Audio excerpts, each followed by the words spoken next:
ಇವತ್ತಿನ ವಿಡಿಯೋದಲ್ಲಿ ಸಖತ್ ಟೇಸ್ಟಿಯಾಗಿ ಅವರೆಕಾಳು ಮತ್ತು ಮೆಂತ್ಯ ಬಾತನ್ನ ಹೇಗೆ ಮಾಡೋದು ಅಂತ ನೋಡೋಣ. ಲಂಚ್ ಬಾಕ್ಸ್ಗೆ ಆಗಿರ್ಬೋದು ಅಥವಾ ಬ್ರೇಕ್ಫಾಸ್ಟ್ಗೆ ತಿನ್ನೋದಕ್ಕೆ ತುಂಬಾ ಚೆನ್ನಾಗಿರುತ್ತೆ. ಇದು ಒಂದು ಹೆಲ್ದಿ ರೆಸಿಪಿ ಅಂತಲೇ ಹೇಳ್ಬೋದು. ಹಾಗೆ ನಮ್ಮ ಚಾನೆಲ್ನ ಸಬ್ಸ್ಕ್ರೈಬ್ ಮಾಡದೆ ನೋಡ್ತಿದ್ದರೆ ಪ್ಲೀಸ್ ಸಬ್ಸ್ಕ್ರೈಬ್ ಮಾಡ್ಕೊಳ್ಳಿ. ಇಲ್ಲಿ ನಾನು ಒಂದು 1/4 kg ಅವರೆಕಾಳನ್ನು ತಗೊಂಡಿದ್ದೀನಿ. ಹಾಗೆ ಒಂದೆರಡು ಕಂತೆಯಷ್ಟು ಮೆಂತ್ಯ ಸೊಪ್ಪನ್ನು ಈ ರೀತಿ ಬಿಡಿಸಿ ಇಟ್ಕೊಂಡಿದ್ದೀನಿ. ಈ ಅವರೆಕಾಳು ಮತ್ತು ಸೊಪ್ಪನ್ನು ಚೆನ್ನಾಗಿ ಬಿಡಿಸಿ ಇಟ್ಕೊಂಡಿದ್ದೀನಿ. ನೆಕ್ಸ್ಟ್ ಒಂದು ಬೌಲ್ಗೆ 1 ಲೋಟದಷ್ಟು ಅಕ್ಕಿನ ಹಾಕ್ಕೊಂಡು ಇದನ್ನು ಚೆನ್ನಾಗಿ ಒಂದು 2 ರಿಂದ 3 ಸರಿ ವಾಶ್ ಮಾಡಿ ಇಟ್ಕೊಳ್ತಾ ಇದ್ದೀನಿ. ನಾವು ಅಡುಗೆ ಮಾಡೋಕ್ಕೆ ಸ್ಟಾರ್ಟ್ ಮಾಡೋಕ್ಕಿಂತ ಮುಂಚೆನೇ ನೆನೆಸಿಟ್ಕೊಂಡ್ರೆ ಸಾಕು. ನಾನು ತಗೊಂಡಿರುವಂಥ ರೈಸಲ್ಲಿ ಇಬ್ಬರು ದೊಡ್ಡವರು ಹೊಟ್ಟೆ ತುಂಬ ಊಟ ಮಾಡ್ಬೋದು. ನೆಕ್ಸ್ಟ್ ಇಲ್ಲಿ ನಾನು ಚಿಕ್ಕದಾಗಿ ಸ್ವಲ್ಪ ಮಸಾಲೆನ ರುಬ್ಕೊಳ್ತಾ ಇದ್ದೀನಿ. ಒಂದು ಮಿಕ್ಸರ್ ಜಾರ್ಗೆ 2 ಟೇಬಲ್ ಸ್ಪೂನಷ್ಟು ತೆಂಗಿನಕಾಯಿ ತುರಿನ ಹಾಕ್ಕೊಳ್ತಾ ಇದ್ದೀನಿ. ಸ್ವಲ್ಪ ತುರ್ಕೊಂಡು ಹಾಕ್ಕೊಳ್ತಾ ಇದ್ದೀನಿ. ಹಾಗೆ ಒಂದು ಗೆಡ್ಡೆ ಬೆಳ್ಳುಳ್ಳಿನ ಈ ರೀತಿ ಸಿಪ್ಪೆ ತೆಗೆದು ಹಾಕ್ಕೊಳ್ತಾ ಇದ್ದೀನಿ. ಹಾಗೆ 1 ಇಂಚಷ್ಟು ಶುಂಠಿನ ಹಾಕ್ಕೊಳ್ತಾ ಇದ್ದೀನಿ. ಖಾರಕ್ಕೆ 3 ಹಸಿಮೆಣಸಿನ್ಕಾಯಿನ ಹಾಕ್ಕೊಳ್ತಾ ಇದ್ದೀನಿ. ಹಾಗೆ ಸ್ವಲ್ಪ ಕೊತ್ತಂಬರಿ ಸೊಪ್ಪು, ಹಾಗೆ ಸ್ವಲ್ಪ ಪುದೀನ, ಇದಿಷ್ಟನ್ನು ಹಾಕಿ ಸ್ವಲ್ಪ ನೀರು ಹಾಕಿ ಇದನ್ನು ನುಣ್ಣಗೆ ರುಬ್ಕೊಂಡು ಒಂದು ಸೈಡ್ಗೆ ಎತ್ತಿಟ್ಕೊಳ್ತಾ ಇದ್ದೀನಿ.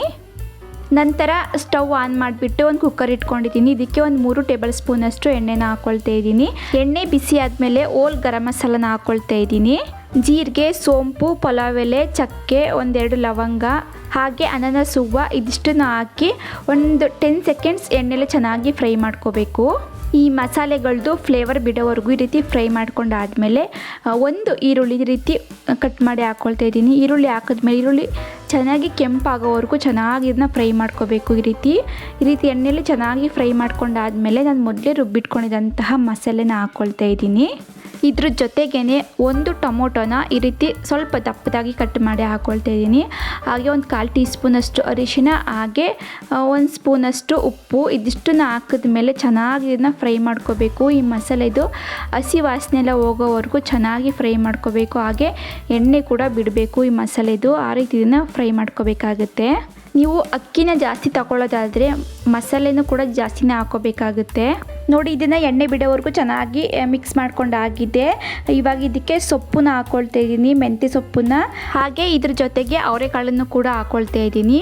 ಇದಿಷ್ಟನ್ನು ಹಾಕಿ ಚೆನ್ನಾಗಿ ಮಿಕ್ಸ್ ಮಾಡ್ಕೋಬೇಕು. ಈ ಮಸಾಲೆ ಎಲ್ಲ ಅವರೆಕಾಳಿಗೆ ಮತ್ತು ಸೊಪ್ಪಿಗೆ ಚೆನ್ನಾಗಿ ಹೊಂದೋ ರೀತಿ ಇದನ್ನು ಮಿಕ್ಸ್ ಮಾಡ್ಕೋಬೇಕಾಗುತ್ತೆ. ಈ ರೀತಿ ನಿಮಗೆ ಅವರೆಕಾಳು ಇಷ್ಟ ಇಲ್ಲ ಅಂತಂದರೆ ಅವರೆಕಾಳನ್ನೇ ಸ್ಕಿಪ್ ಮಾಡಿ ಬರೀ ಮೆಂತ್ಯ ಸೊಪ್ಪಲ್ಲಿ ಈ ಬಾತನ್ನು ಮಾಡ್ಕೋಬೋದು. ತುಂಬಾ ರುಚಿಯಾಗಿರುತ್ತೆ. ನೋಡಿ, ಈ ರೀತಿ ಮಿಕ್ಸ್ ಮಾಡ್ಕೊಂಡಾದ್ಮೇಲೆ ಒಂದು ಪ್ಲೇಟನ್ನು ಮುಚ್ಚಿ ಒಂದು 5 ನಿಮಿಷ ಇದನ್ನು ಬೇಯೋದಕ್ಕೆ ಬಿಡ್ತಾ ಇದ್ದೀನಿ. ಈ ರೀತಿ ಮಾಡೋದ್ರಿಂದ ಸೊಪ್ಪು ಚೆನ್ನಾಗಿ ಬೇಯುತ್ತೆ ಅಂತ.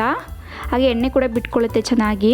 ನೀಟಾಗಿ ಒಂದ್ಸರಿ ಮಿಕ್ಸ್ ಮಾಡಿಕೊಂಡು ಇದಕ್ಕಿವಾಗ 1 ಟೇಬಲ್ ಸ್ಪೂನಷ್ಟು ಧನಿಯಾ ಪೌಡ್ರನ್ನ ಹಾಕ್ಕೊಳ್ತಾ ಇದ್ದೀನಿ. ಇದಕ್ಕೆ ಯಾವುದೇ ರೀತಿ ಖಾರದ ಪುಡಿ ಬೇಕಾಗಿಲ್ಲ ಅಥವಾ ಗರಂ ಮಸಾಲೆ ಏನೂ ಬೇಡ. ಈ ಧನಿಯಾ ಪೌಡ್ರೇ ಸಾಕು, ತುಂಬಾ ರುಚಿಯಾಗಿರುತ್ತೆ. ಇಲ್ಲಿ ನಾನು 1 ಗ್ಲಾಸಷ್ಟು ಅಕ್ಕಿ ತಗೊಂಡಿದ್ದೆ. ಅದಕ್ಕೆ 2 ಗ್ಲಾಸಷ್ಟು ನೀರನ್ನು ಹಾಕಿ ಮಿಕ್ಸ್ ಮಾಡ್ಕೊಳ್ತಾ ಇದ್ದೀನಿ. ಈ ರೀತಿ ಮಿಕ್ಸ್ ಮಾಡ್ಕೊಂಡಾದ್ಮೇಲೆ ಒಂದು ಪ್ಲೇಟನ್ನು ಮುಚ್ಚಿ ಚೆನ್ನಾಗಿ ಒಂದು ಕುದಿ ಬರೋವರೆಗೂ ಇದನ್ನು ಕುದಿಸ್ಬೇಕಾಗುತ್ತೆ. ನೋಡಿ, ರೀತಿ ಚೆನ್ನಾಗಿ ಕುದಿ ಬಂದಮೇಲೆ ಇದಕ್ಕೆ ರುಚಿಗೆ ತಕ್ಕಷ್ಟು ಉಪ್ಪನ್ನ ಹಾಕ್ಕೊಳ್ತಾ ಇದ್ದೀನಿ. ನಿಮಗೆ ಖಾರ ಕಡಿಮೆ ಅಂತ ಅನಿಸಿದ್ರೆ ಹಸಿಮೆಣಸಿನ್ಕಾಯಿನೇ ಕಟ್ ಮಾಡಿ ಹಾಕೋಬಹುದು ಈ ಟೈಮಲ್ಲಿ. ಇದಕ್ಕಿವಾಗ ಅಕ್ಕಿನ ಹಾಕಿ ಮಿಕ್ಸ್ ಮಾಡ್ಕೊಳ್ತಾ ಇದ್ದೀನಿ. ಇದ್ರ ಜೊತೆಗೇ 1 ಟೇಬಲ್ ಸ್ಪೂನಷ್ಟು ತುಪ್ಪನೂ ಕೂಡ ಹಾಕ್ಕೊಂಡು ಮಿಕ್ಸ್ ಮಾಡ್ಕೊಳ್ತಾ ಇದ್ದೀನಿ. ಅಕ್ಕಿ ಮತ್ತು ತುಪ್ಪನ ಹಾಕಿ ಮಿಕ್ಸ್ ಮಾಡ್ಕೊಂಡಾದ್ಮೇಲೆ ಮತ್ತೆ ಚೆನ್ನಾಗಿ ಒಂದು ಕುದಿ ಬರೋವರೆಗೂ ಕುದಿಸ್ಬೇಕು. ನೋಡಿ, ಈ ರೀತಿ ಚೆನ್ನಾಗಿ ಕುದ್ಮೇಲೆ ಕುಕ್ಕರ್ ಲಿಡನ್ನು ಕ್ಲೋಸ್ ಮಾಡಿ 2 ವಿಸಲ್ ಕೂಗಿಸ್ಕೊಂಡ್ರೆ ಸಾಕು. ಸಖತ್ ಟೇಸ್ಟಿಯಾಗಿ ಬಾತ್ ರೆಡಿ ಆಗುತ್ತೆ. ಬೆಳಿಗ್ಗೆ ಬ್ರೇಕ್ಫಾಸ್ಟ್ಗಾಗಿರ್ಬೋದು ಅಥವಾ ಲಂಚ್ ಬಾಕ್ಸ್ಗೆ ತುಂಬಾ ರುಚಿಯಾಗಿರುತ್ತೆ. ಅವರೆಕಾಳಿನ ಸೀಸನ್ ಆಗಿರೋದ್ರಿಂದ ಅವರೆಕಾಳಲ್ಲಿ ವೆರೈಟಿಯಾಗಿ ಅಡುಗೆಗಳನ್ನು ಮಾಡ್ಬೋದು. ಅದರಲ್ಲಿ ಮೆಂತ್ಯ ಮತ್ತು ಅವರೆಕಾಳಿನ ಬಾತು ಒಂದು. ಇದ್ರ ಜೊತೆಗೆ ಕಾಯಿ ಚಟ್ನಿ ಅಥವಾ ರಾಯ್ತನ ಸರ್ವ್ ಮಾಡಿಕೊಂಡ್ರೆ ತುಂಬಾ ರುಚಿಯಾಗಿರುತ್ತೆ ತಿನ್ನೋದಕ್ಕೆ. ಈ ವಿಡಿಯೋ ನಿಮ್ಮೆಲ್ಲರಿಗೂ ಇಷ್ಟ ಆದರೆ ಪ್ಲೀಸ್ ಒಂದು ಲೈಕ್ ಮಾಡಿ. ಹಾಗೆ ನಮ್ಮ ಚಾನಲ್ನ ಸಬ್ಸ್ಕ್ರೈಬ್ ಮಾಡ್ಕೊಳ್ಳಿ. Thank you for watching.